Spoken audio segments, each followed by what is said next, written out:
shall we begin? And here we go. Let the games begin. All right. A new age has begun. An age of freedom. This is Sparta! Are you not entertained? Are you not entertained? You had my curiosity. Now you have my attention. Get to the chopper! This is going to be quite a ride.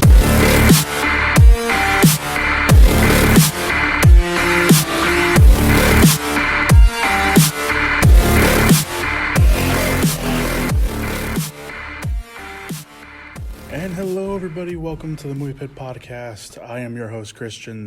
This week's podcast is going to be a little bit different. I'm actually recording this at my job. Don't worry, I'm a substitute teacher, so I have a lot of free time. And I wanted to do the podcast this week because obviously I didn't do one at the end of last week, and I didn't want to leave you guys without a podcast. And I figured out of all the days I can do a podcast, of all the weeks I can do a podcast, I'll make up podcasts, especially of that. This week's the perfect one. Obviously, the Oscars were last week, or last night, I should say. Hopefully, I'll be uploading this Monday night. So the Oscars were last night. If not, they were a couple nights ago. But I figured I'd do an Oscar rundown, give my thoughts on the Oscars, and also do a review of Birds of Prey, which is in the news for a multitude of reasons. One of them, of course, being that it underperformed at the box office this weekend, so there is that. So this podcast is going to be a little different, obviously, from other podcasts. Volume-wise, I'm not trying to raise my voice too much because, obviously there's classes going on and stuff like that. So bear with me this week. I will find a better way to do these podcasts in the future. So it's not going to be the typical normal podcast with a lot of, clips and stuff like that. So I'm just going to try to release this as is. So again, bear with me with long pauses and a lot more ums and uhs that you're accustomed to. So and also the background noise. The room is really close to a busy street, so if you end up hearing cars and stuff and trucks, it's because of that. All right, let's get to the podcast. Let's get to the Oscar winners last night. Like I mentioned, didn't do a podcast last week, so you guys didn't really hear my Oscar count, but I did put them up pretty much on my social media accounts. My picks anyway of the nominees. And the nominees that I picked, in case anyone was wondering, I was 14 for 5, which isn't bad because 4 of the 5 that I got wrong were surprises, and there was some pretty big surprises at the Oscars. So I'm just going to run down the winners and the way they were announced at the show. So I'm not going to try to break it down too much, but I'm going to give all the winners their validation. So supporting actor went to Brad Pitt. This was Pitt's first acting Oscar. The other Oscar he has is for producing 12 Years a Slave. That was, of course, about a handful of years ago now. Animated feature went to Toy Story 4. The win, I should say, not the nomination, the win got Pixar's 10th Oscar. Toy Story 3 did also win the award back in 2011. So good for them. Animated short film went to Hair Love, which was an animated short about it's around about a black family, a black father and daughter as he tries to do her hair for the first time. It also has a Chicago connection, which is really nice. One of the animators or directors, I forgot. I think it's director, is here from the Chicagoland area, so that's really cool. Original screenplay went to Bong Joon-Ho and Jin-Woon Han for Parasite. That was kind of the beginning of everyone assuming that Parasite was going to really win big over the night, because 1917 was the favorite. And there was a lot of buzz about, there was also the buzz that maybe Quentin Tarantino was going to pull out the win again, but that didn't turn out to be the case. Animated screenplay went to Taika Waititi for Jojo Rabbit. I think I don't know if a lot of people were surprised. I don't think, that was one of the categories that I had the most trouble picking. I actually ended up picking Greta Gerwig for Little Women. I thought that maybe Little Women wasn't really nominated too much, and I thought maybe that would be the only real Oscar win for it, but that was not the case. Waititi picked it up. Waititi was also the first, I forgot to put it down in my notes, but he was the first person of, I think, his descent or his nationality, something like that, along the lines of that, to win the Oscar. So good for him. Short film live action went to The Neighbor's Window. Production design went to Barbara Ling and Nancy Haig for Once Upon a Time in Hollywood. Costume design went to Jacqueline Duran for Little Women. That was Little Women's only win of the night. Documentary feature film went to American Factory, which was produced by the Obamas. Documentary short subject went to Learn to Skateboard in a War Zone, If You're a Girl. Supporting actress went to Laura Dern. Now, this was Dern's first win and her first Oscar. It was also the first acting Oscar for Netflix at the same time. So good for them. Sound editing went to Donald Sylvester for Ford v Ferrari. Sound mixing went to Mark Taylor and Stuart Wilson for 1917. Cinematography went to Roger Deakins for 1917. Film editing went to Michael McCusker and Andrew Buckland for Ford v Ferrari. Visual effects went to, I'm going to butcher his name, Guillermo, this is the part where editing bites me in the ass. Guillermo Roshan, that's probably not how you say it. Greg Butler and Dominic Toohey for 1917. Makeup and hairstyling went to Kazuhiro and Morgan and Vivian Baker for Bombshell. That was also Bombshell's only win of the night. International film went to Parasite, which was really no surprise. Original score went to Hildur, I'm going to butcher her last name too, Golden Daughter. I don't know, that's how you pronounce it. Maybe that's how you pronounce it. Who knows? But she won for her score of Joker. She is the fourth woman to win the Best Original Score Oscar, and the first since 1997. And that win went to Anne Dudley for The Full Monty. Before her, it went to Rachel Portman, who won in 1996 for Emma, and before that, we had to go way back to 1983 when Marilyn Bergman won with her husband Alan Bergman and Michael Lindgrand for Song Score, which unfortunately is a category that no longer exists in the Oscars. Original song went to Elton John and Bernie Taupin for If I'm Gonna Love Me Again, or I'm Gonna Love Me Again, I should say. That was in, of course, the movie Rockin' Man. That was about Elton John.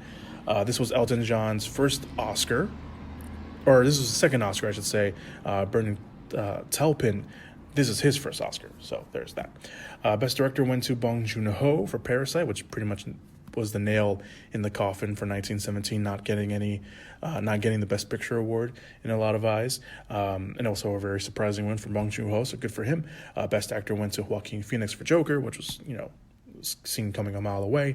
Best Actress went to Renee Zellweger for Judy, and Best Picture, of course, went to the big one in Parasite, which surprised a lot of people.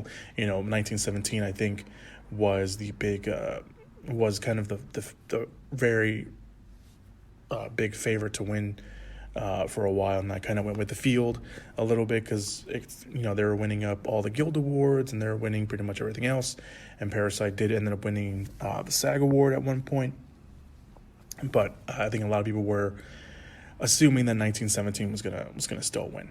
Some stats from the night besides the little ones that I was giving out. Parasite became the first foreign language film to win the big award of the night. It also won 4 of the 6 awards it was up for, so good for them. And if you're wondering what the other foreign language films, there have been other foreign language films nominated for Best Oscar, or Best Picture, I should say. They were in the order that I'm going to read them off in the order that year by year. Grand Illusion, which was a French film from 1938. Z, which was also a French film from 1969. The Immigrants, which was nominated in 1972 from Sweden. Cries and Whispers, I should say. Cries and Whispers from Sweden in 1973. There was a very big little pattern here, especially early on. The Postman from Italy in 1995. Life is Beautiful, also from Italy in 1998. And then it took a couple of years off. Crouching Tiger, Hidden Dragon from 2000. And that was a Chinese production. Letters from Iwo Jima, which was a U.S. production, but it was mostly all of it was spoken in Japanese. That was nominated in 2006.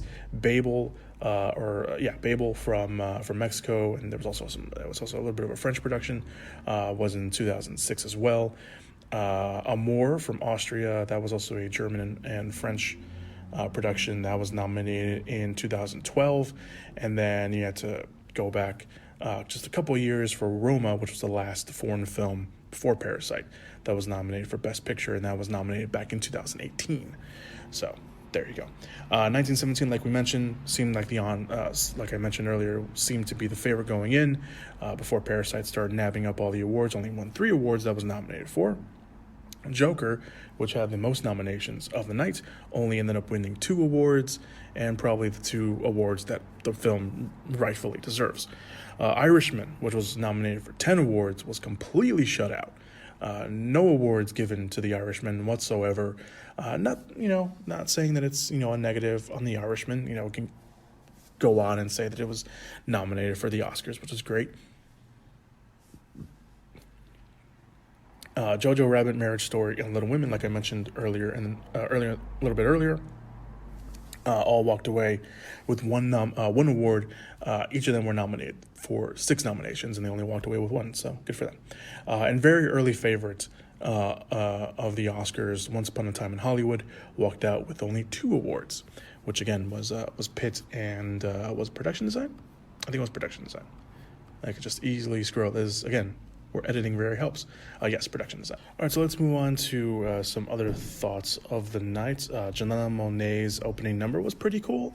I thought it was interesting. They kind of went with that. The one thing that I did find, and a lot of people found somewhat disrespectful, despite doing that big number, was a lot of the dancers were dressed up for movies that were not nominated, like Queen and Slim, and especially the horror genre, like Us and Midsommar. A lot of people in the horror community were up in arms about that. You always say you want to include, all the movies that you can, and then horror kind of gets thrown to the wayside a little bit. Not a little bit, a lot, really.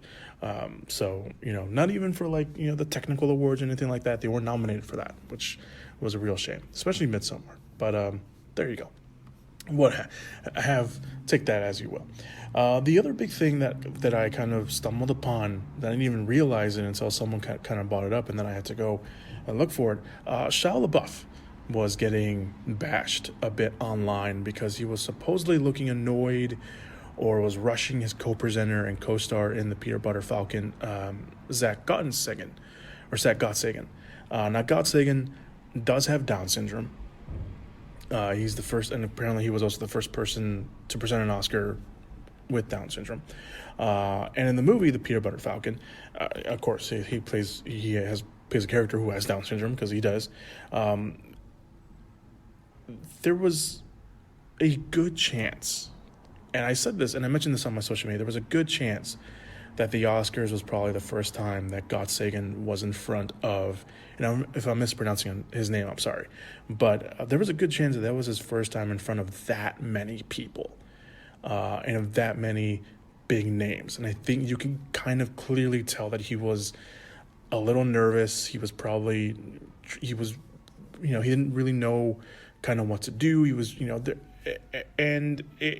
for Shia to, you can kind of hear him, he was close enough to the mic where you can, hear him say, hey, speed it up or hurry up, or I don't know exact words, but he was encouraging him to, there's a sound that I mentioned earlier, very busy street next to me, let that pass, there it goes.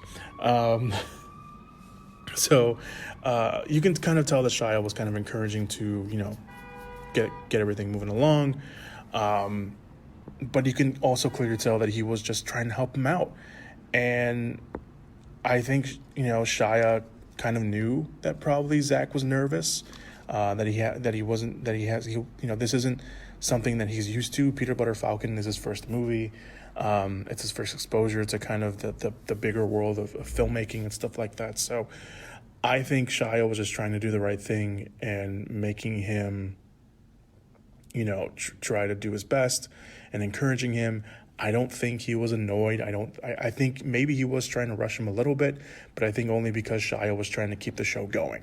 He wasn't doing it because he was annoyed or because he didn't like being next to Zach. If you even did a little bit of research, you would know that Shia and Zach became very close, filming the Peter Butter Falcon, and even afterwards, they were very close friends. And I don't think Shia, was trying to be, a dick or anything, or he was trying to be, mean or anything, or trying to rush him, or was annoyed by him. I think he knew that Zach was nervous, and he was trying to encourage his friend to keep it going. So I don't, Shia has done a lot of things, questionable things in the past, but I don't think this was one of them. I think that he was honestly just trying to be a good friend to Zach, who, again, looked very clearly nervous and probably didn't know really what to do.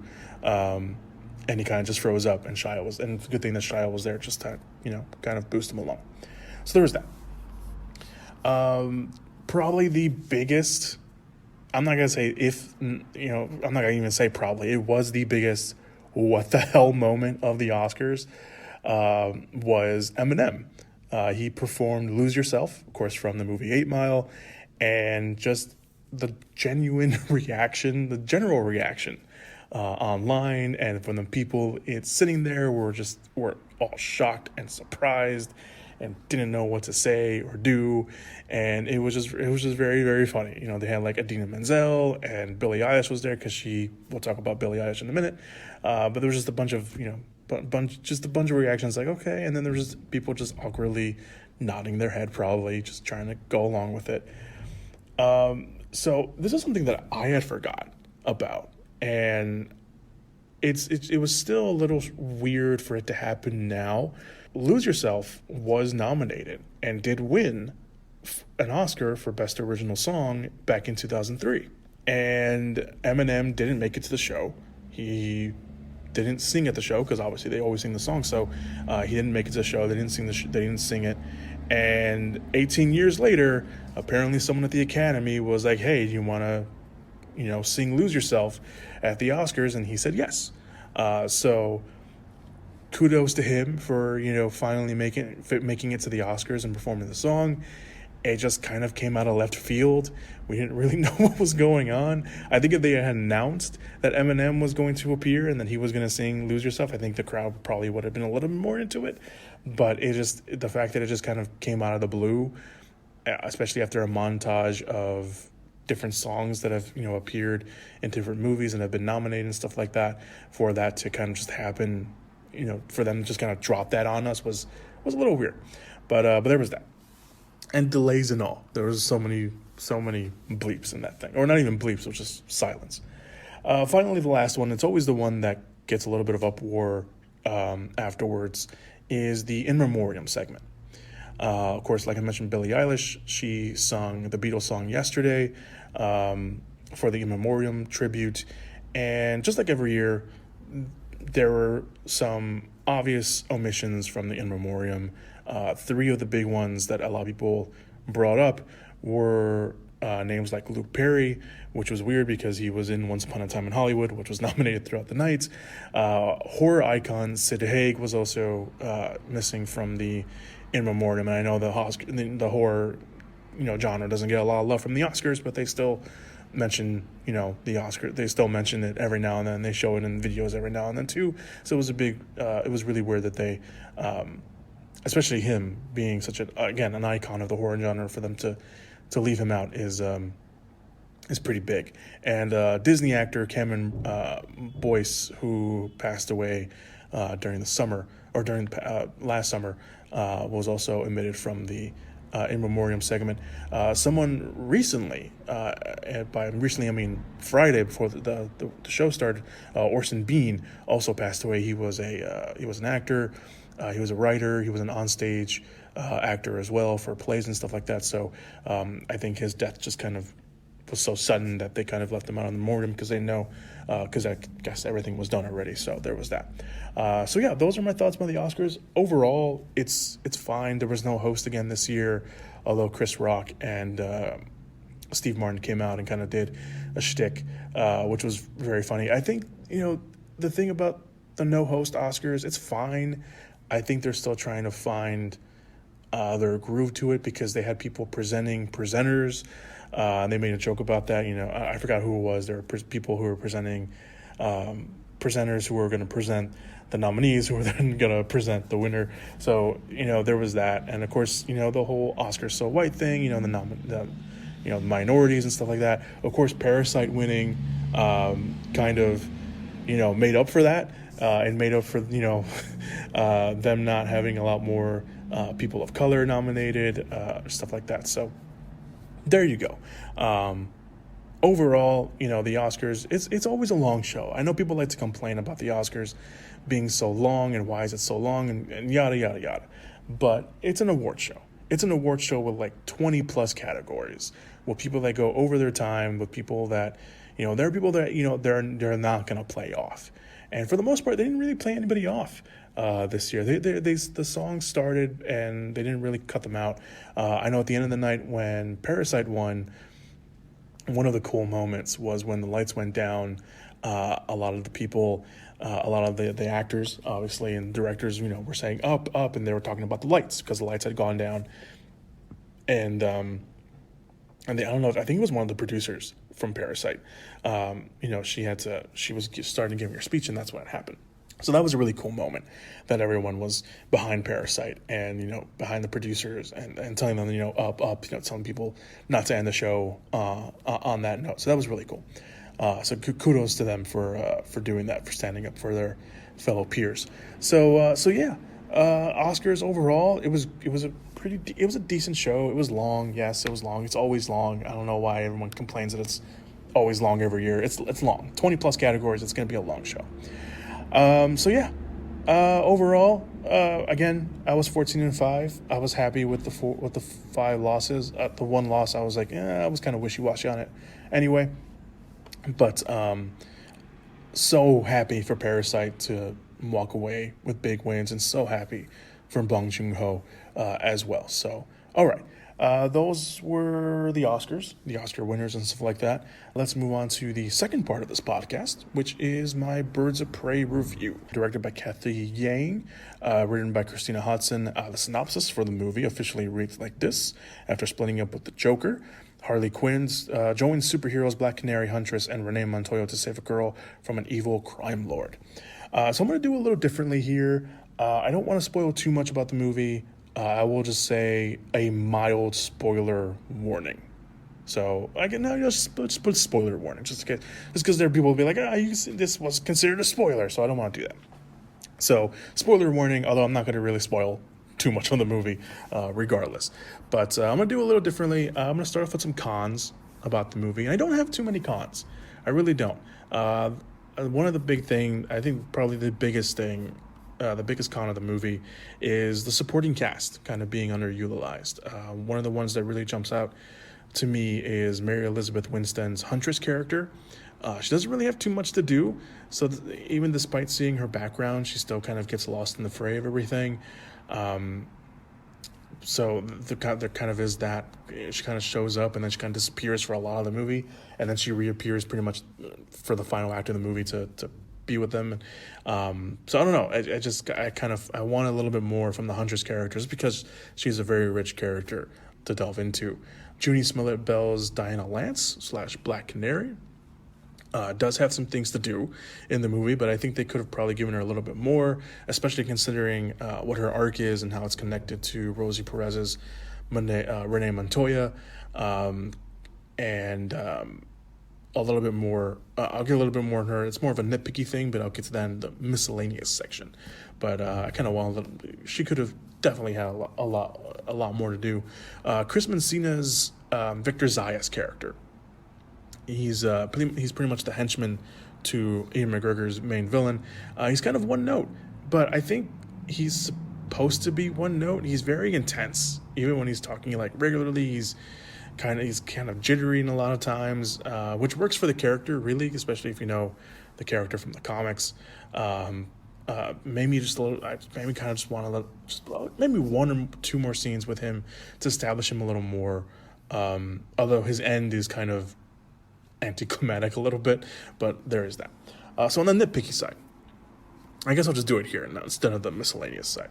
It's more of a nitpick, I guess. I'm going to assume that the broader movie audience does not know a lot of these characters. So they don't really know Huntress. I mean, they did a really good job of explaining who Huntress was, but they didn't really get into it too much. They gave you the bare basics of who Diana Lance is and who Black Canary is. So when the moment in the movie happens, when she finally uses her scream, her canary cry, which is a very cool and powerful moment to, it's a great build up to it. So when it finally happens in the movie, it's like, oh, okay, that's really cool, but it was ruined in the trailers. You see it in the trailers, you see her with it, and I get it was a selling point of the movie, it's one of the selling points in the trailers and stuff like that, but kind of already knowing what that is, and maybe, general movie audiences maybe forget what they see in trailers, but for me, I don't try to, but I do tend to remember a lot from the trailers, and I don't want to do that because it kind of ruins the experience and stuff like that. But seeing that and seeing that moment, especially all that it was built up to be, and then have it happen, and it's the only time that it happens, really, was kind of like, okay, all right, whatever. The moment gets a little lost. It's still, again, a very powerful scene. There's a lot of build up to it, and it's a great scene overall, but there is that. I did like the fact that when she does it, and she held it for a long time, so I did like the fact that when she does it, it kind of knocks her out a little bit. It takes a lot out of her, so if they do end up doing a sequel, which somewhat is in limbo right now, considering the box office numbers, and I'll get to that at the end, it'll be interesting to kind of see how they play that into it if they end up making a sequel. So let's get to the pros. Like I mentioned, I didn't really have a lot of cons. So it was really a lot of just underutilization of the supporting cast, really. But the pros, it was a lot of fun. It was pretty fun. I wasn't expecting too much from the movie, to be honest. Again, if I had done the podcast, you would have known that I wasn't really expecting too much from it. I wasn't too excited about it. We've been burned by DC movies in the past. Suicide Squad, this is essentially just a sequel, a spin-off to Suicide Squad. Even though it's very different, because Suicide Squad was very muted in colors, and this movie is very bright and loud and just a whole bunch of other things. You can tell that the only thing that connects these movies together is that it's a DC movie and Margot Robbie's Harley Quinn. That's it. You can totally tell it's from a different thing. And there's little homages to Suicide Squad, like the wanted poster of Captain Boomerang, and then at the very end, when Renee Montoya has to switch shirts, she pulls out the Daddy's Little Monster shirt that Harley wore in Suicide Squad. But I enjoyed myself with the movie. It was I enjoyed myself watching it. It was pretty fun. The cast is pretty solid, even though a lot of them are underutilized. It doesn't really have a pacing problem, which I thought it would, and this movie could have easily had it.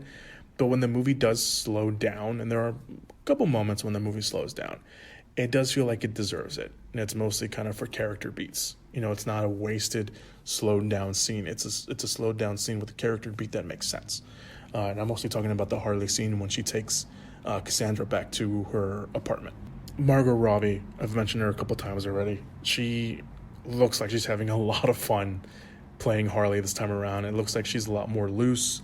It looks like she has a bigger, firm grasp on who Harley is and the Harley that she wants to represent on the big screen. I think she did a great job. She plays her on multiple levels, being the badass character, being a sympathetic character, being this broken character. So I think she did a great job. Ian McGregor looked like he was having the time of his life playing Roman Sionis, aka Black Mask, in the movie. There was a lot of talk about his character even before the movie came out, and especially now, if the character is gay. because he's very flamboyant in the movie, and I think at times it does play like he's gay, especially with Chris Messina's Victor Zaya's character. So take that for what you will. He's very flamboyant. We'll call him flamboyant, put it that way. But I think he probably was. He is not the Black Mask that you know in the comics. Just put it that way. He's very different. So if you start picking up comics and you want to start reading anything with Black Mask in it, very, very different character. Very, very different character.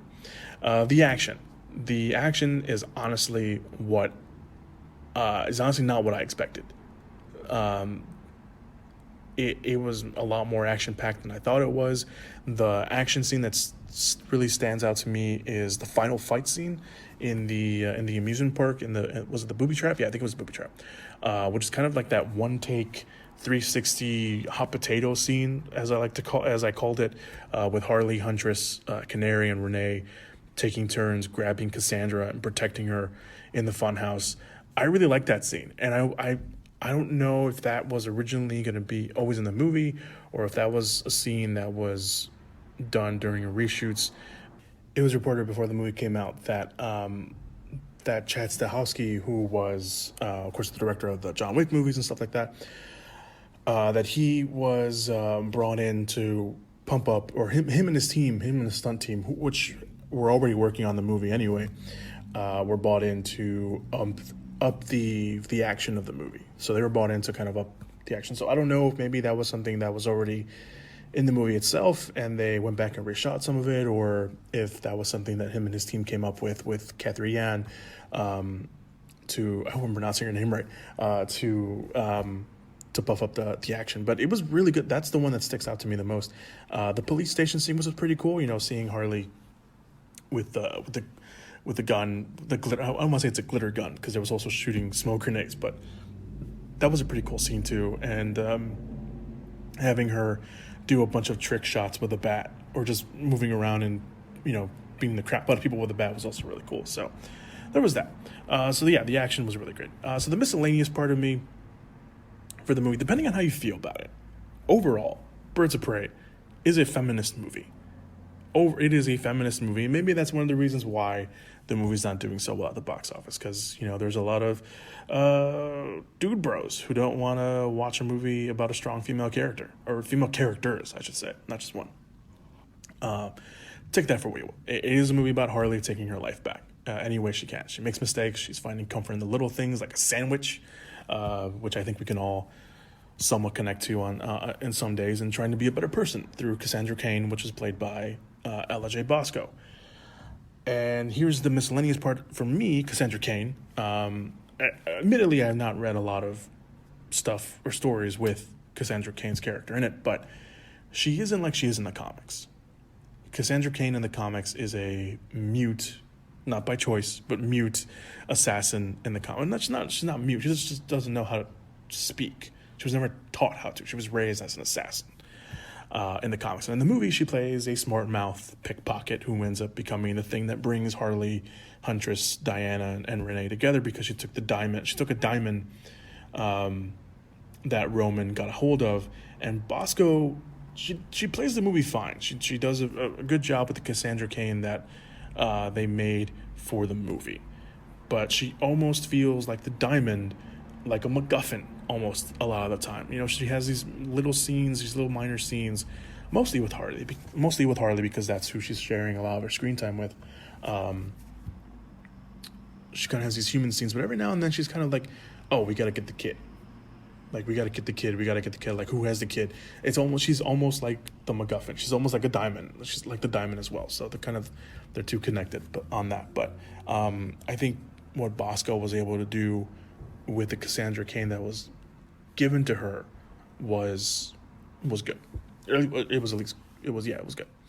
Another miscellaneous thing for me, I don't know how I feel about it, because it just kind of came out of the blue, was the Harley dance fantasy, which is Diamonds. The Diamonds is a girl's best friend dance fantasy. It kind of just happens, I don't know. She's just kind of, kind of just out of it, and she just goes into this dance number with Roman and some of his guys, and this was after she gets kidnapped by Roman's people and brought back, and Roman's about to kill her, and then Harley's like, I can help you find the diamond, and Roman's like, okay, yeah, sure, but once you do, there's a good chance that I may or may not kill you, and that's when the dance sequence happens after he kind of hits her and she kind of goes out of it a little bit. So I don't know how I feel about it. It was I don't know.